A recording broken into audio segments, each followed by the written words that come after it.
So today I'm going to exhort you to righteousness. What God says about the sheep and the goats is that the sheep do a lot of charity, give to the poor, they give to the widow, visit the prisoner, visit the sick. That's what the sheep do. The goats, they don't. Say about the foolish virgins. Foolish virgins, they don't trim their lamps. Wise virgins do. Trim your lamps. What does that mean? Because trim it with righteousness. I hate to tell you this, the Bible, all there, have to have the tradition. Tradition is righteousness. Paul's Romans chapters 12 through 16, that's the gospel. It's the full gospel. I have a vision of Paul sitting with me at Subway, and we're talking, and he shows me a verse in Ezekiel, and it's those chapters in Romans chapters 12 through 16.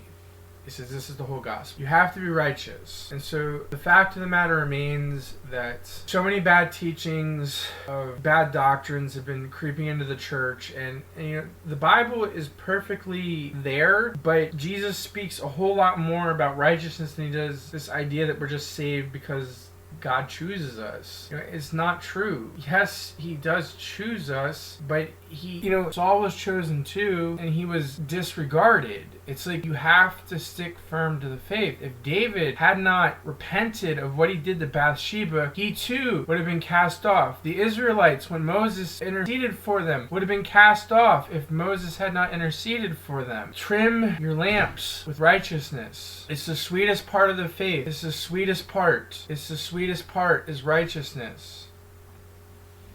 Another thing is just trim your lamps and just understand that righteousness is not foolishness. You know, you gotta understand, you can't be out beating the other servants in the streets because the master tarries.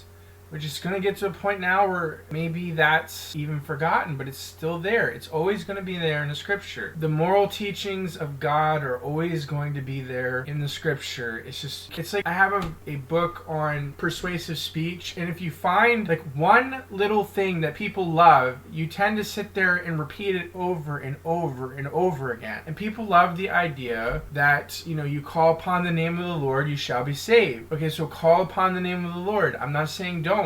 But the fact of the matter is you need righteousness. You absolutely need righteousness. It's like you can't call upon the Lord unless he draws you. And why does he draw you? It's because you have righteousness. And if he does not draw you, it's because you do not. And it's a struggle. Paul says we wrestle not with flesh and blood, but against principalities and powers of the air. It's a fight. You look at the martyrdom of Ignatius. He fought. He was joyful under his trials, but he fought. He labored. He sweat under his labor. You look at the martyrdom of Polycarp, same thing. He fought. He fought the good fight. It's a fight. It is not a lazy, we sit in our hot tub and drink pina colada and love the good life because prosperity is what defines us. God says, blessed are ye who mourn, ye shall be comforted. Blessed are ye who are meek, ye shall be inheritors of the earth. Not blessed are ye who are joyful in everything and happy-go-lucky, or blessed are ye who are strong and able to take the prey. That's not what God says.